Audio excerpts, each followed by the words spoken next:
चलो बेटा, अब हम क्या करते हैं, क्वेश्चन सॉल्व करते हैं। इससे रिलेटेड हम कुछ क्वेश्चन सॉल्व करते हैं।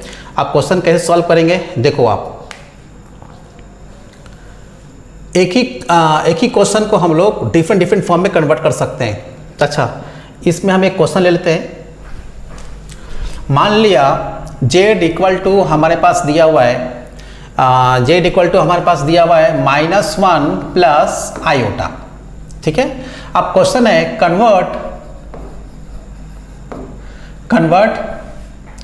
Convert this in different forms.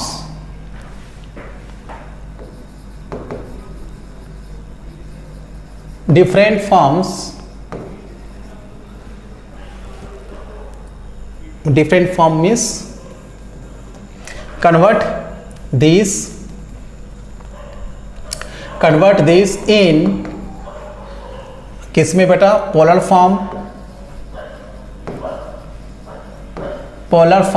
And exponential form.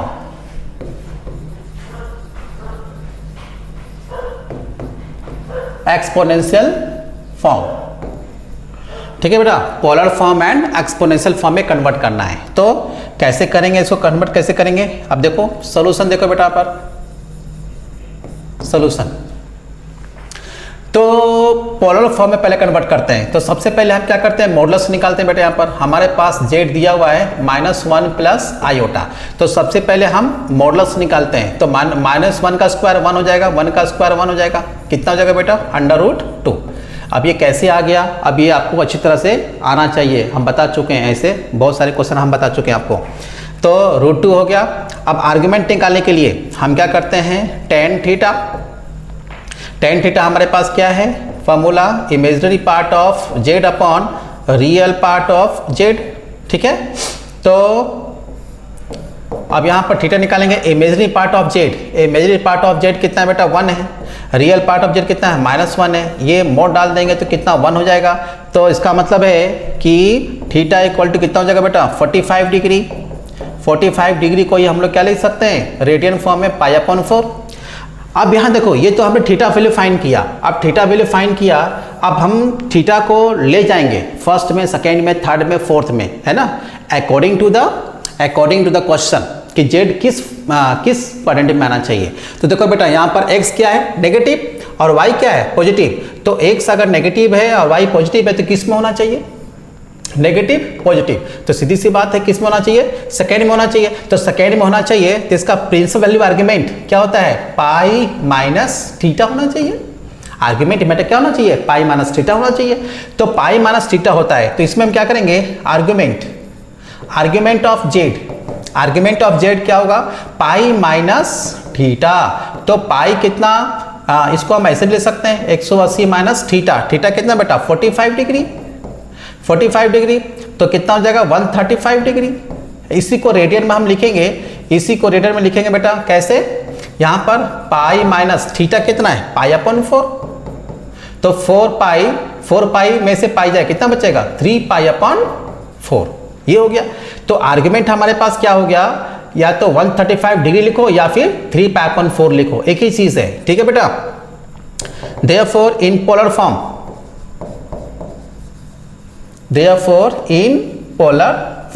अब पोलर फॉर्म में हम कैसे लिखेंगे बेटा, z इक्वल टू, ये तो हमारे पास आता है, ये हम बता चुके, एक तरह से फॉर्मूला बन गया ये sin थीटा।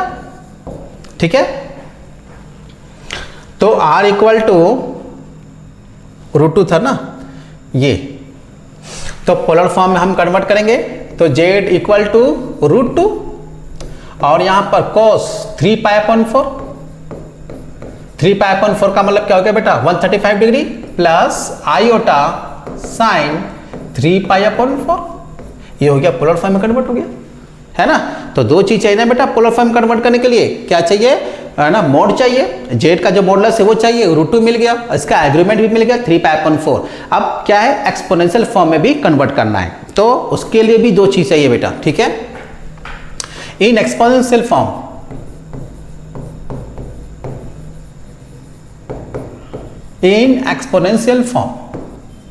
अब एक्सपोनेंशियल फॉर्म में कैसे, देखो एक्सपोनेंशियल फॉर्म में कैसे करेंगे, तो एक्सपोनेंशियल फॉर्म में देखोगे बेटा, हमारे पास क्या होता है, z equal to r e raise to the power i theta, यही तो हमारा एक्सपोनेंशियल फॉर्म कहलाता है। अब इसमें क्या हो जाएगा, r का मतलब कितना हो जाएगा बेटा, √2 और e raise to the power iota theta कितना 3 पाई अपॉन 4, यहाँ पर आयोटा हो गया एक्सपोनेंशियल फॉर्म। ठीक है बेटा, ये क्या हो गया, एक्सपोनेंशियल फॉर्म।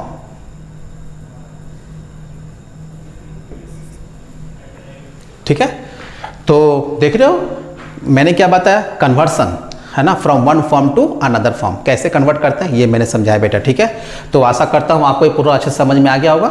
ठीक है, चलो उसके बाद हम और भी तरह कुछ क्वेश्चन सॉल्व करते हैं, है ना।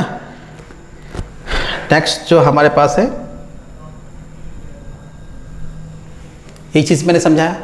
अब क्वेश्चन लेते हैं बेटा और भी। देखो बेटा, क्वेश्चन समझने से पहले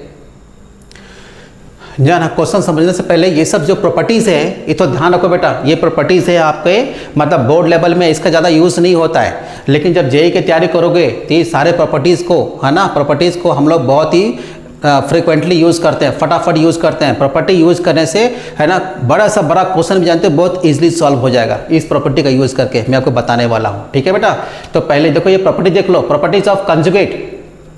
इफ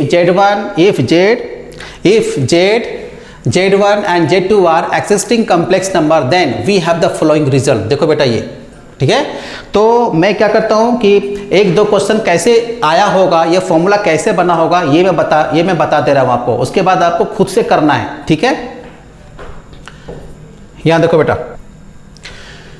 देखो ये फॉर्मूला कैसे बना होगा, देखो एक मैं बता दे रहा हूँ, जैसे मान लिया मैं समझा दे रहा हूँ। फर्स्ट कैसे बना होगा, मान लिया हमारे पास z है, z equal to x plus iota y है। ठीक है, अब यहाँ देखो ये क्या है बेटा, कंजुगेट है, तो इसका कंजुगेट हम लोग कैसे लिखते हैं ये हम बता चुके हैं। तो क्या होगा, जो इमेजिनरी पार्ट है उसमें हम नेगेटिव से मल्टीप्लाई कर देंगे, ये क्या हो जाएगा बेटा, x माइनस आयोटा वाई हो जाएगा। अच्छा, x माइनस आयोटा वाई हो गया। अब हम देखो फिर से ये क्या है बेटा, यहाँ पर बार है, मतलब ये कंजुगेट, फिर से इसका कंजुगेट फाइंड करो। तो फिर से इसका कंजुगेट फाइंड करेंगे तो कैसे, देखो हमारे पास z bar equal to x minus iota y हो गया, तो इसी का ये भी एक तो कॉम्प्लेक्स नंबर है, मतलब z का कंजुगेट फाइंड किया तो ये भी तो कॉम्प्लेक्स नंबर है, तो फिर से इसका कंजुगेट फाइंड करेंगे। जब फिर से इसका कंजुगेट फाइंड करेंगे, फिर से क्या करेंगे, इसका जो भी इसका इमेजिनरी पार्ट है उसको फिर से माइनस से मल्टीप्लाई कर देंगे। तो फिर से माइनस से मल्टीप्लाई कर देंगे तो क्या हो जाएगा, फिर से आयोटा वाई, और ये किसके बराबर हो गया बेटा, देखो ये किसके बराबर हो गया, ये हो गया z के बराबर। देखो प्रॉपर्टी बन गया। तो पहला जो प्रॉपर्टी, कैसे ये प्रॉपर्टी कैसे बनता है ना, इस तरीके से बनता है बेटा। ठीक है, तो इतने सारे प्रॉपर्टीज हैं तो सभी को इस तरह से प्रूफ करना, है ना, पॉसिबल नहीं है, काफ़ी टाइम लग जाएगा। तो एक दो मैं बता दे रहा हूँ, उसको आपको उसके बाद आप खुद से, है ना, उसको आप कर सकते हो और ट्राई करना चाहिए, आप सभी को ट्राई करना चाहिए। इससे क्या होगा, मैथ्स में स्किल आपका डेवलप होगा बेटा। ठीक है ना, क्योंकि सभी चीज़ को आप याद करके कर नहीं सकते। अगर सभी को अगर आप सॉल्व करोगे, मैंने बताया कि इसको अगर आप सॉल्व करोगे तो इससे प्रैक्टिस बनेगी, इससे स्किल डेवलप होगा बेटा मैथ्स में। ठीक है, और अच्छे से समझ में आएगा, बारीकी से बारीकी चीज़ भी आपको समझ में आ जाएगा। ठीक है, अच्छा उसी तरह से हम मान लो हम लेते हैं इस तरह से, मान लो सेकेंड लेते हैं हम लोग, सेकेंड को हमको करना है। तो यहाँ पे देखो मान लिया हमारे पास लेट z1 इक्वल टू हमने लिया x प्लस आयोटा वाई, एक काम करते हैं x1 y1 कर लेते हैं। ठीक है बेटा, और z2 equal to x2 plus iota y2 लेते हैं। ठीक है, अब क्या करेंगे, देखो दोनों को हमको ऐड करना पड़ेगा, साफ दिख रहा है। जब दोनों को हम ऐड करेंगे बेटा, z1 प्लस z2, इसको हमको क्या करना है, ऐड करना है। जब हम इसको ऐड करेंगे तो ऐड करेंगे तो हमारे पास क्या बनेगा, देखो x1 प्लस x2 ये हो गया, plus iota y1 plus y2। जब प्लस करेंगे तो ये रियल पार्ट एक तरह कर दिया, इन दोनों को प्लस करेंगे, आयोटा कॉमन लिया, इस तरह से हो गया। अब क्या करेंगे, देखो इसका कंजुगेट लेंगे, क्या करेंगे बेटा, इसका कंजुगेट लेंगे। तो Z1 प्लस Z2 इसका कंजुगेट लिया इस तरह से। जब कंजुगेट लिया तो हमारे पास क्या हो जाएगा, ये भी दोनों को प्लस किया तो ये भी तो कॉम्प्लेक्स नंबर बना ना बेटा, ये भी एक कॉम्प्लेक्स नंबर बना। तो Z1 Z2 को प्लस किया तो एक कॉम्प्लेक्स नंबर बना, सिंगल कॉम्प्लेक्स नंबर बना। तो हम क्या करेंगे, मोड का अब उस पर में हमने कंजुगेट डाल दिया, तो इसका मतलब जो इमेजिनरी पार्ट है उसको नेगेटिव से मल्टीप्लाई कर देंगे। तो नेगेटिव से मतलब x1 x2 प्लस इसको जब नेगेटिव से मल्टीप्लाई करेंगे तो इस तरह से हो जाएगा y1 प्लस y2। ठीक है, अब देखो इसका मतलब है ये कैसे, इसको हम ऐसे लिख सकते हैं x1 मल्टीप्लाई कर दो बेटा i ओटा y1, इसको ऐसे लिख दिया, मतलब दो भाग में इसको डिवाइड कर दिया हमने x2, फिर इसको हम लिख सकते हैं इस तरह से i ओटा y2। ये देखो अब ये क्या हो गया बेटा, देखो फिर से ये क्या हुआ, हमारे पास Z1 ऐसा था ना, Z1 ऐसा था तो ये ऐसा है, इसका मतलब क्या हुआ, इसका कंजुगेट है, Z1 कंजुगेट है ना बेटा। अगर Z1 का हम कंजुगेट फाइंड करेंगे तो हमारे पास क्या होगा, यहाँ पर x1 माइनस i ओटा y1, मतलब जो इमेजिनरी पार्ट है उसको माइनस से मल्टीप्लाई कर दो। और अगर Z2 है तो उसका कंजुगेट कैसे फाइंड करेंगे, आई जो इमेजिनरी पार्ट उसको माइनस से मल्टीप्लाई कर दो, तो x2 माइनस ये क्या हो जाएगा बेटा i ओटा y2। तो ये Z1 हो गया और ये क्या हो गया Z2 हो गया। तो वही चीज है Z1 प्लस Z2 बार, है ना बेटा, ये इस तरह से ऐसा देखो हो गया प्रूफ। तो इस तरह से है ना, इस तरह से हम चाहें तो सभी का हम प्रूफ कर सकते हैं इस तरह से। ठीक है, तो सभी को हम लोग प्रूफ कर सकते हैं, लेकिन अब इतने सारे को प्रूफ करेंगे तो काफ़ी समय लग जाएगा, है ना। तो आपको मैंने एक बता दिया, तरीका बता दिया, उस तरीके से आप सब ये जितनी प्रॉपर्टीज है सबको आप प्रूफ कर सकते हो। आप करना भी चाहिए, याद रखना इस चीज़ को, है ना। और ये प्रॉपर्टी काफ़ी इंपॉर्टेंट है, बड़े से बड़े लेंदी से लेंदी क्वेश्चन भी हम इसके सहायता से बहुत ईजिली सॉल्व कर सकते हैं। ठीक है बेटा, ठीक है। तो इसमें ये हो गया, है ना, ये सारे आपको याद करने हैं, ये आप कर लोगे। चलो नेक्स्ट, ठीक है।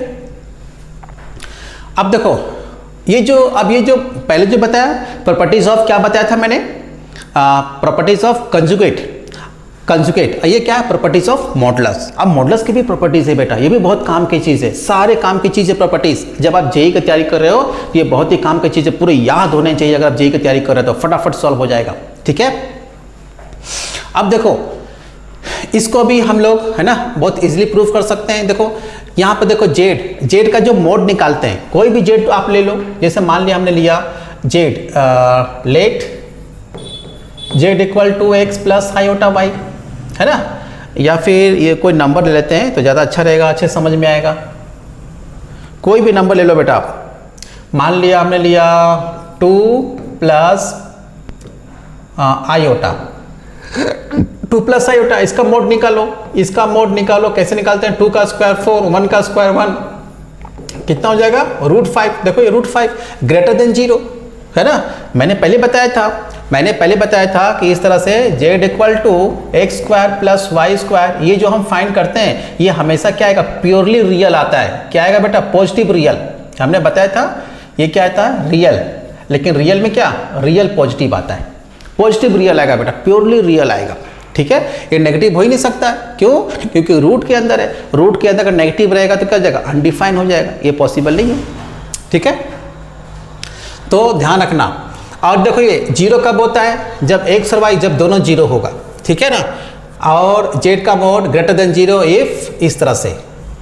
अच्छा ये देखो इसका मतलब क्या हुआ, रियल पार्ट ऑफ z, मान लिया हमने z लिया यहाँ पर, इसी को लिया।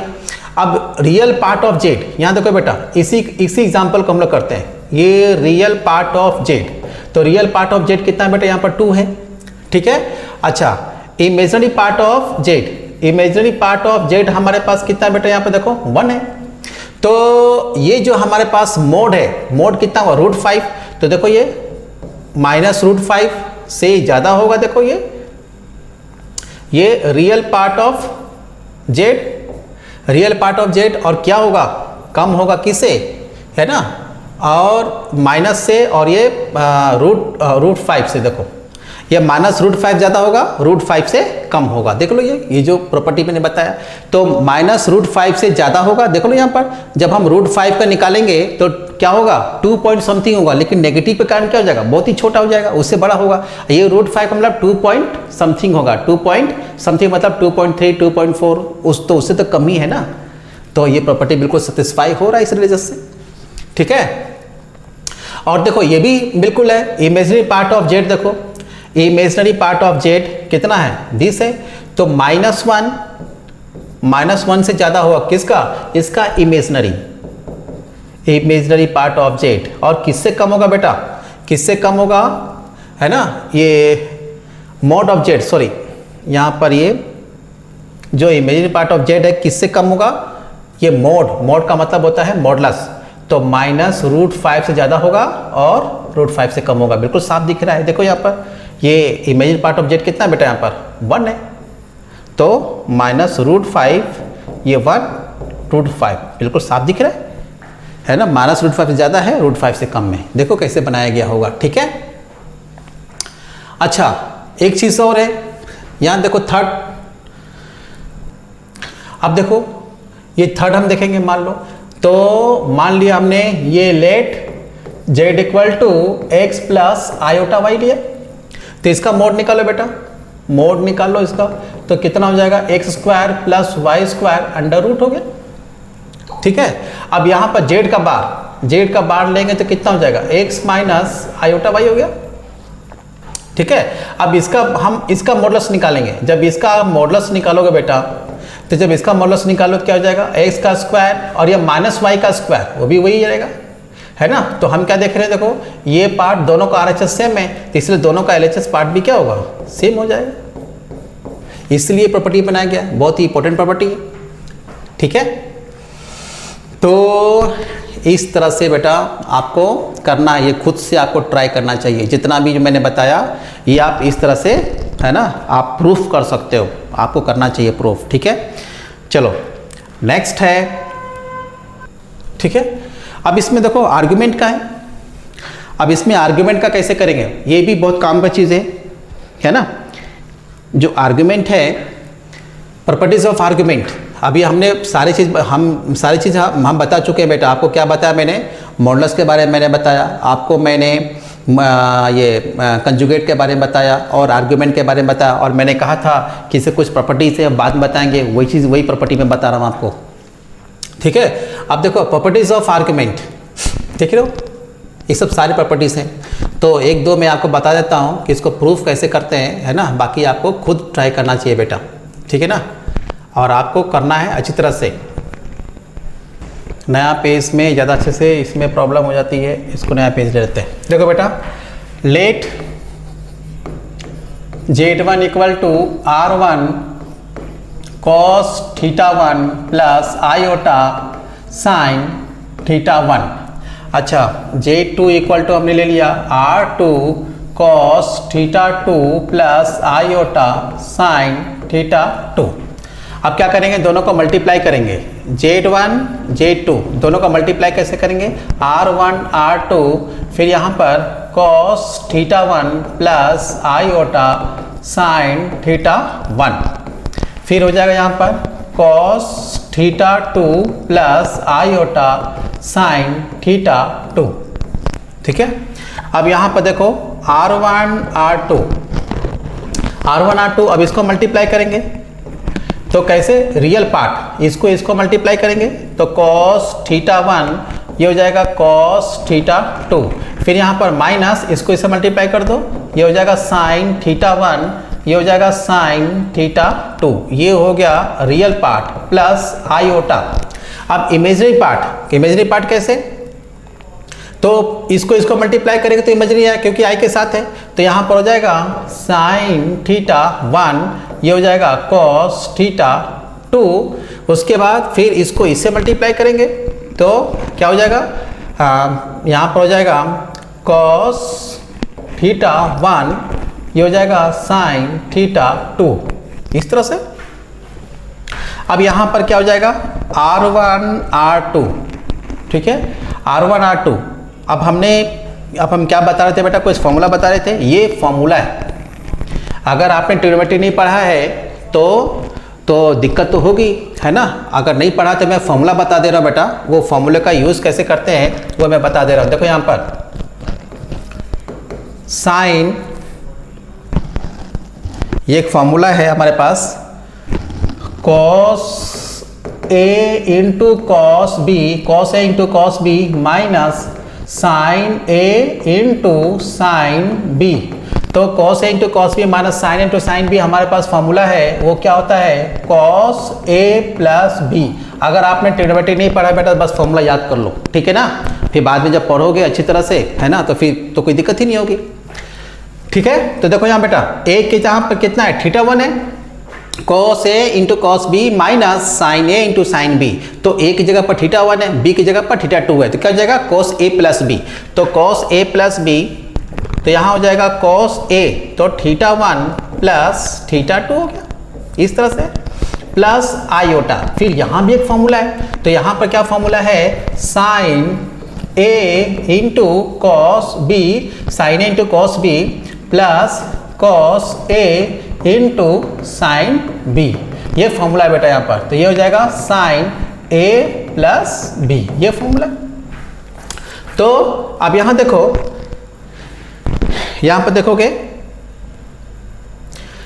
साइन ए की जगह पर क्या है बेटा, यहाँ पर θ1 है, sine A into cos B plus cos A into sine B.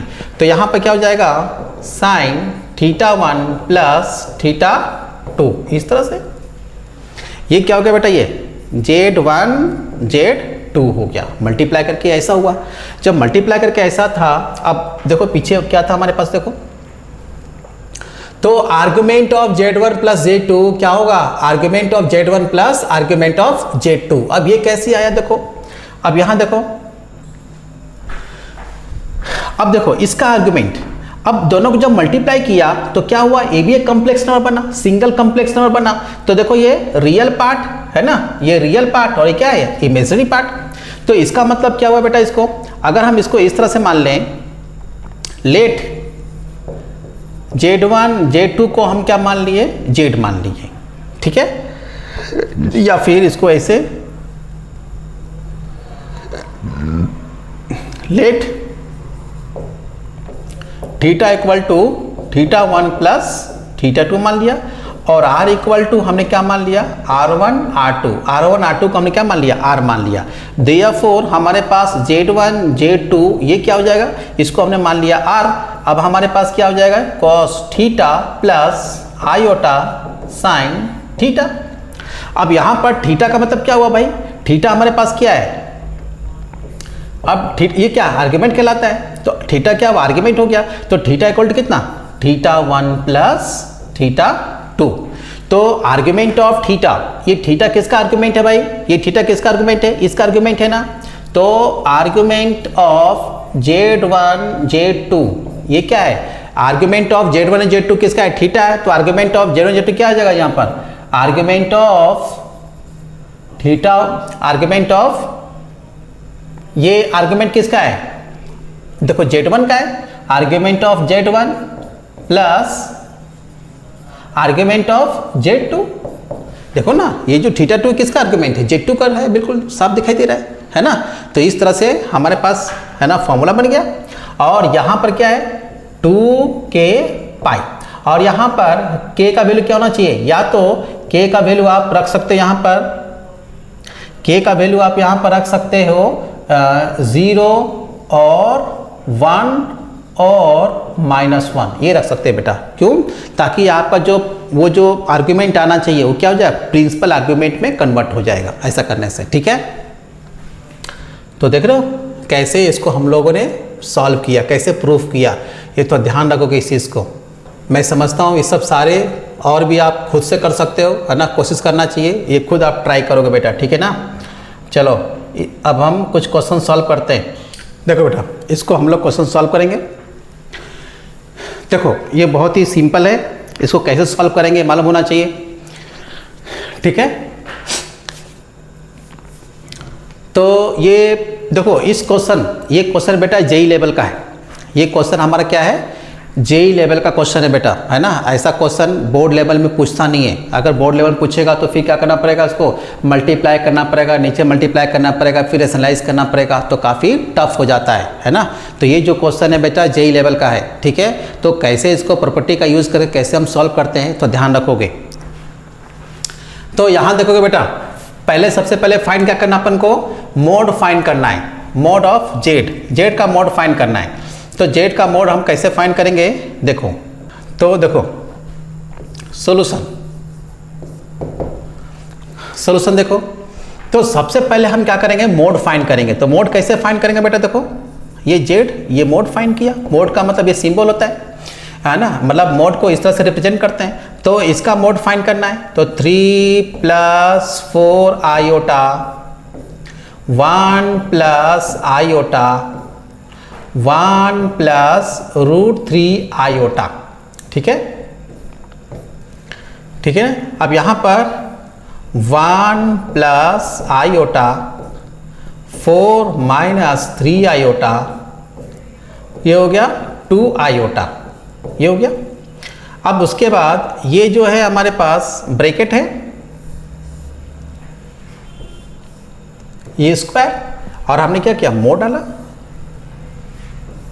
देखो बेटा, ठीक है, ये मोड डाला। अब देखो हम प्रॉपर्टी का यूज़ कैसे करते हैं, है ना।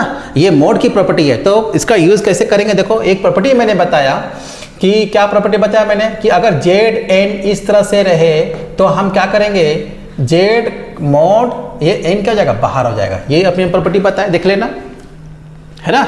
तो ये मैंने बताया, आप देख लेना, ठीक है। तो इसका हम यूज़ करेंगे। तो कैसे, देखो ये मोड के अंदर, देखो एन का जगह पे क्या है, 2 है, तो मोड के अंदर है, इसको क्या कर देंगे, बाहर ले जाएंगे, 2 को बाहर ले जाएंगे बेटा। तो इसका मतलब है, इसको हम लोग कैसे लिख सकते हैं, तो 3 + 4 आयोटा, फिर 1 + आयोटा, फिर 1 + √3 आयोटा, फिर अपॉन में 1 + आयोटा 4 - 3 आयोटा, फिर 2 आयोटा। इस तरह से ये मोड डाला, ये मोड के बाहर आ गया बेटा। देखो स्क्वायर क्या हो गया, मोड के बाहर आ गया। देखो प्रॉपर्टी का यूज़ किया ना। अगर प्रॉपर्टी नहीं बनता तो देखो कितना डिफिकल्ट होता है ना इस क्वेश्चन को सॉल्व करने में, ठीक है। अच्छा, दूसरी प्रॉपर्टी हम क्या लगा रहे हैं यहाँ पर, दूसरी प्रॉपर्टी हम ये लगाने जा रहे हैं, ये देखोगे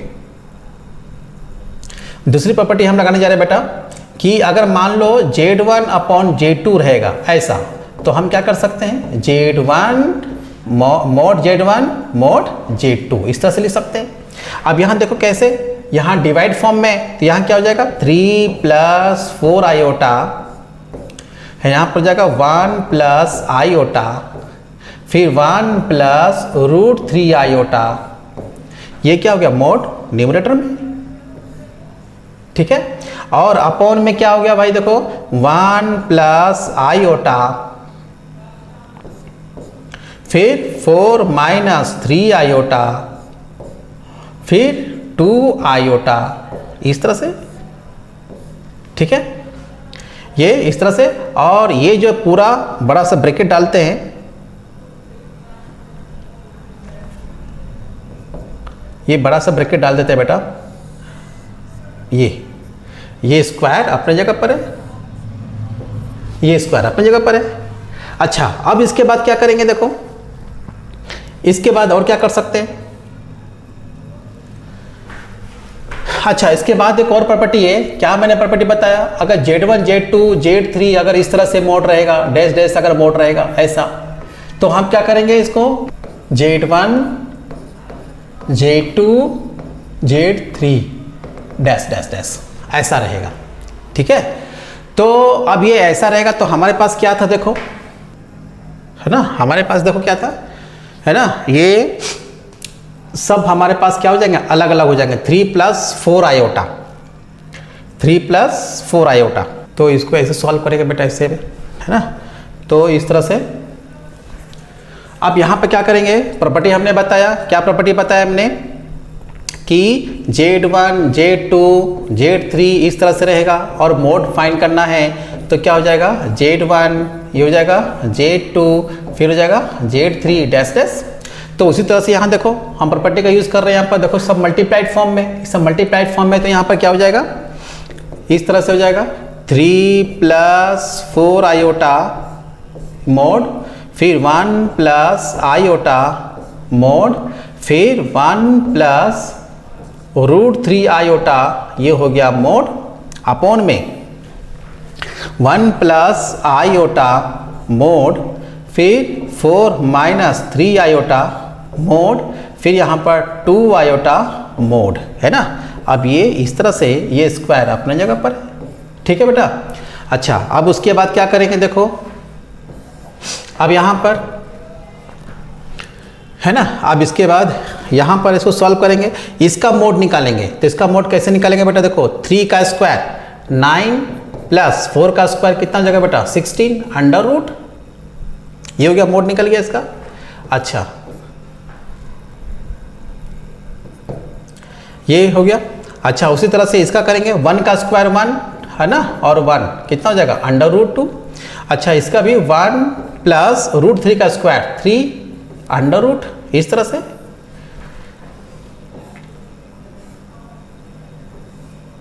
ऐसा। अब यहाँ पर 1 + 1 इसको लिखते हैं बेटा, डायरेक्ट लिख देते हैं, ऐसे में थोड़ा सा प्रॉब्लम हो रही है। अब यहाँ पर 4 का स्क्वायर कितना जगह 16 और 3 का स्क्वायर कितना जगह 9, तो कितना जगह 25 √25। यहाँ पर देखो 2 का स्क्वायर 4 √, ये स्क्वायर अपने जगह पर। अच्छा, अब यहाँ देखो कितना जगह 25 मतलब 5, यहाँ कितना जगह √2, और यहाँ कितना हो जाएगा 2, यहाँ पर हो जाएगा √2, यहाँ हो जाएगा 5, यहाँ हो जाएगा 2, ये हो गया स्क्वायर। अब यहाँ देखो बेटा 5 और 5 कैंसिल, √2 2 कैंसिल, 2 कट कर दिया, कितना बेटा 1 का स्क्वायर कितना हो गया 1 हो गया। तो इसका निकल गया ना बेटा, इसका देखो मॉडुलस निकल गया। मॉडुलस कितना आया 1 आया, मॉडुलस कितना आया 1 आया, इसका मॉडुलस 1 आ गया। Z = कितना गया बेटा 1। अब दूसरा क्या निकालना है, एम्पलीट्यूड निकालना है। अब देखो बेटा क्या निकालना है एम्पलीट्यूड। अब एम्पलीट्यूड कैसे निकालेंगे, तो ध्यान रखना है इस चीज को। फिर से हम लेते हैं, फिर से हमको लेना पड़ेगा, हमारे पास देखो Z क्या है, Z = फिर से देखना पड़ेगा हमारे पास Z क्या है।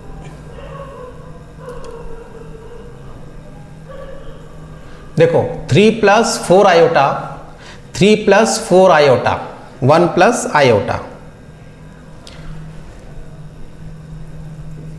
3 + 4 आयोटा 1 + आयोटा, 1 + आयोटा, और क्या था 1 + आयोटा, 1 + √3 आयोटा, 1 + √3 आयोटा, अपॉन में क्या है बेटा, अपॉन में क्या है 1 + iota 4 - 3 iota, 1 + iota 1 + iota 4 - 3 iota,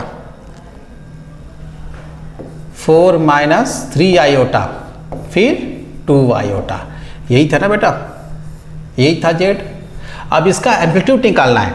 अब इसका एम्पलीट्यूड कैसे निकालेंगे, देखो इसका एम्पलीट्यूड कैसे निकालेंगे, बिल्कुल पहले की तरह हम आर्ग्यूमेंट, जो आर्ग्यूमेंट है उस प्रॉपर्टी का हम लोग यूज करेंगे। तो देखो कैसे करेंगे, देखो तो सबसे पहले हमने क्या बताया, देखो कि अगर argument of Z, argument of Z and क्या होता है बेटा एंड आर्ग्यूमेंट ऑफ Z, ये प्रॉपर्टी मैंने बताया है ना, इस प्रॉपर्टी का हम यूज करेंगे। तो यहां देखो आर्ग्यूमेंट ऑफ Z का मतलब क्या हुआ बेटा, आर्ग्यूमेंट ऑफ Z का मतलब हो गया इस पूरे का आर्ग्यूमेंट, तो 2 फिर क्या हो जाएगा 2, इसको आर्ग्यूमेंट को हम लोग क्या लिख सकते हैं बेटा एम्पलीट्यूड भी लिख सकते हैं, है ना, अगर वो प्रिंसिपल वैल्यू आर्ग्यूमेंट को शो कर रहा है तो इसको हम लोग इस तरह से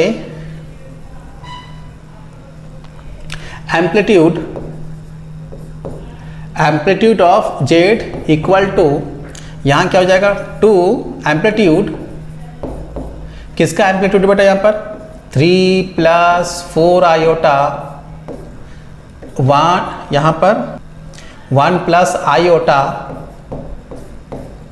1 प्लस √3 आयोटा अपॉन में 1 प्लस आयोटा 4 माइनस 3 आयोटा, ये हो जाएगा 2 आयोटा। ठीक है, इसी प्रॉपर्टी का हमने यूज किया। ठीक है, अब इसके बाद देखो यहां पर क्या है, यहां पर 2 हो गया। अब यहां पर दूसरा प्रॉपर्टी कौन सा है, देखो यहां पर दूसरा प्रॉपर्टी हम बताने जा रहे हैं कि अगर मान लो argument of Z1 upon Z2, ये क्या होता है बेटा, argument of Z1 minus argument of Z2, इस तरह से होता है। देयरफॉर यहाँ पर क्या हो जाएगा, therefore amplitude of Z equal to 2। अब यहाँ देखोगे बेटा, ये हो गया Z1, ये हो गया Z1, ये क्या हो गया Z2। तो amplitude of 3 plus 4 iota 1 plus iota 1 plus √3 iota, ये हो गया बेटा एम्पलीट्यूड ऑफ ये Z1। फिर यहाँ पर माइनस, देखो माइनस ये डिनोमिनेटर में, तो amplitude of 1 plus iota 4 minus 3 iota, फिर हो जाएगा 2 आयोटा, ये हो गया बेटा ये। ठीक है, अच्छा अब इसके बाद देखो,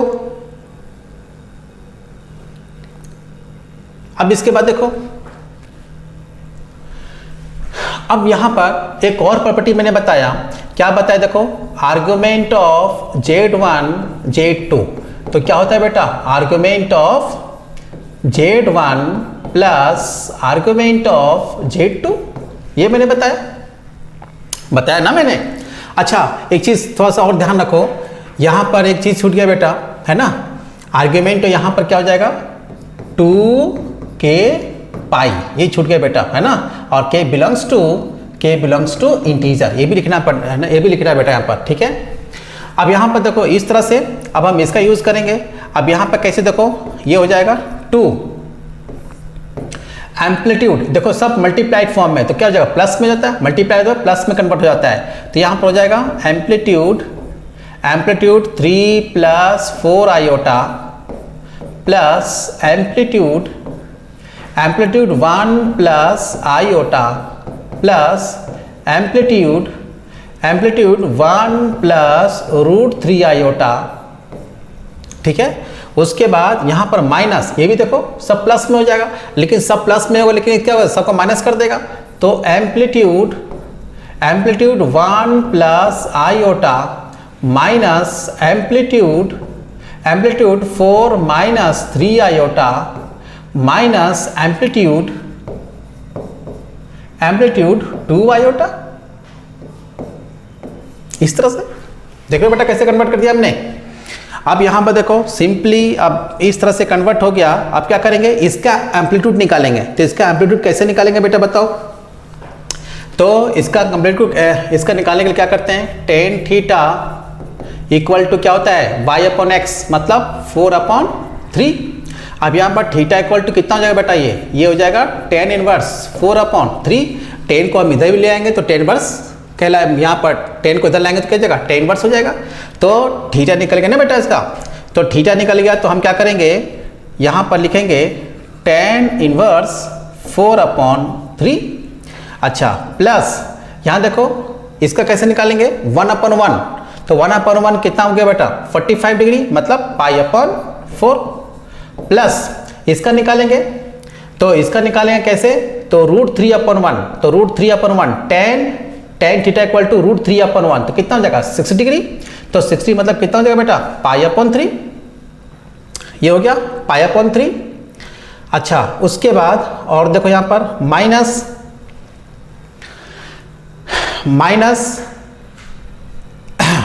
यहाँ पर एम्पलीट्यूड यहाँ पर लेंगे अपन कितना 1 प्लस 1, तो 1/1 कितना हो जाएगा बेटा यहाँ पर फिर से 1/1 कितना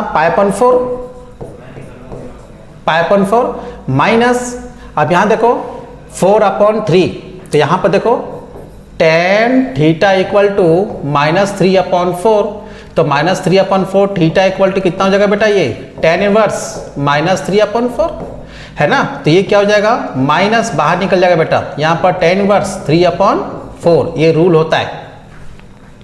तो यहाँ पर कितना हो जाएगा प्लस, यहाँ कितना tan इनवर्स ये हो जाएगा 3/4, यहाँ पर माइनस, यहाँ पर कितना हो जाएगा बेटा 2/0 मतलब पाई/2, ये कितना हो जाएगा ये पाई/2,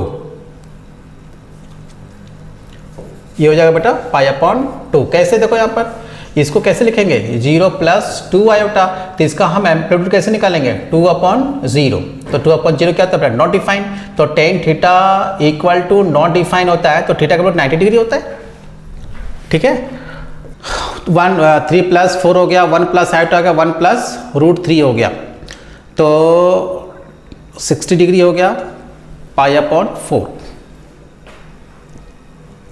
यहाँ पर थोड़ा सा मिस्टेक हो गया बेटा, यहाँ पर 1 प्लस नहीं होगा, वहाँ पर 1 माइनस होगा, यहाँ पर क्या आएगा बेटा माइनस आएगा, ये माइनस हो गया, यहाँ पर माइनस आएगा, तो यहाँ पर माइनस है तो यहाँ पर प्लस हो जाएगा। ठीक है अब यहाँ पर देखो 2 हो गया, यहाँ पर tan इनवर्स 4/3, यहाँ पर पाई/4 प्लस पाई/4 कितना हो जाएगा बेटा पाई/2 हो गया, ये हो जाएगा पाई/3। ठीक है अब यहाँ पर कितना ये हो जाएगा tan इनवर्स 3/4 माइनस पाई/2, ये पाई/2 यहाँ कैंसिल हो जाएगा। अच्छा यहाँ पर 2 हो गया, अच्छा साथ में ये भी चल रहा है बेटा, यहाँ पर साथ में ये भी, अच्छा ये समझ में आ गया, इसको मैं हटा दे रहा हूँ। ठीक है ये हटा दे रहा हूँ, साथ में भी आएगा 2k पाई हो जाएगा, यहाँ पर भी आएगा प्लस 2k पाई भी आ जाएगा, यहाँ पर प्लस 2k पाई आएगा। अच्छा अब यहाँ पर देखो हमारे पास क्या बचा, यहाँ पर tan inverse 4/3 plus tan inverse 3/4 plus pi, यहाँ पर कितना हो जाएगा बेटा 2k पाई। ठीक है अच्छा अब यहाँ पर देखो 2, अब ये फॉर्मूला होता है ध्यान रखना इसमें, tan inverse x plus tan inverse y, tan inverse x plus tan inverse ये cot inverse x, tan inverse x plus cot inverse x equal to pi होता है। ठीक है और ध्यान रखना ये हो जाएगा tan inverse x equal to cot inverse 1/x होता है। ठीक है ना, ठीक है तो इसको हम लोग कोट में कन्वर्ट कर देंगे बेटा। तो देखो यहाँ पर कैसे करेंगे, ये देखो tan इनवर्स 4/3, ये जो tan इनवर्स 3/4 है इसको कोट में कन्वर्ट करेंगे, कोट में कन्वर्ट करेंगे तो 4/3 हो जाएगा पाई/3, ये हो जाएगा 2k पाई। अभी मैंने प्रॉपर्टी बताया, ये इस प्रॉपर्टी का यहाँ पर यूज़ किया। अब यहाँ देखो ये हो जाएगा 2, यहाँ देखो ये tan inverse x plus cot inverse x कितना हो जाएगा पाई/2 हो जाएगा, ये हो जाएगा पाई/3 प्लस 2k पाई हो जाएगा। ठीक है अच्छा अब इसके बाद हम और क्या करेंगे, यहाँ पर देखो सॉल्व करेंगे, यहाँ पर और 2 हो गया, एलसीएम में लोग कितना हो जाएगा भाई 3 + 2 कितना हो जाएगा 5 पाई/6 हो गया, तो 5 पाई/6 हो गया, यहाँ पर 2k पाई हो गया, यहाँ पर 2 3 जा 6, यहाँ पर 5 पाई/3 हो गया प्लस 2k पाई हो गया। ठीक है अब यहाँ पर देखो यहाँ पर k का वैल्यू -1 लेंगे है ना, यहाँ पर टेकिंग k इक्वल टू -1, तो हमारे पास क्या हो जाएगा 5 पाई अपॉन 3 -1 लेंगे तो बेटा कितना हो जाएगा -2 पाई, तो 3 2 जा 6 में से पाई जाएगा, कितना बचेगा -π/3 क्या निकला बेटा एम्पलीट्यूड निकला। Therefore amplitude of z equal to -π/3। तो थोड़ा सा बेटा क्वेश्चन काफ़ी ज़्यादा लेंदी था, है ना, तो लेंदी था और उसमें बहुत सारे प्रॉपर्टीज़ का इसमें यूज़ हुआ है। तो इसको अच्छे से घर में प्रैक्टिस करना, एक एक स्टेप अच्छे से समझ लेना, ठीक है ना। और उसके बाद जो मैंने प्रॉपर्टी बताया उसको थोड़ा सा देखोगे तो ये पूरा अच्छे से समझ में आ जाएगा, ठीक है ना। प्रॉपर्टी का यूज़ हम लोग कैसे किए। अगर के का वैल्यू यहाँ पर मैंने क्या बताया, के का वैल्यू यहाँ पर 0 भी पुट कर सकते हैं, -1 भी वैल्यू पुट कर सकते हैं, और है ना 1 भी कर सकते हैं, है ना। तो अगर हम 1 रखते तो जो प्रिंसिपल वैल्यू आर्गूमेंट है वो नहीं आता, है ना, पी ज़्यादा आ जाता। तो इसीलिए के का वैल्यू हमने -1 वैल्यू पुट किया है बेटा, ठीक है।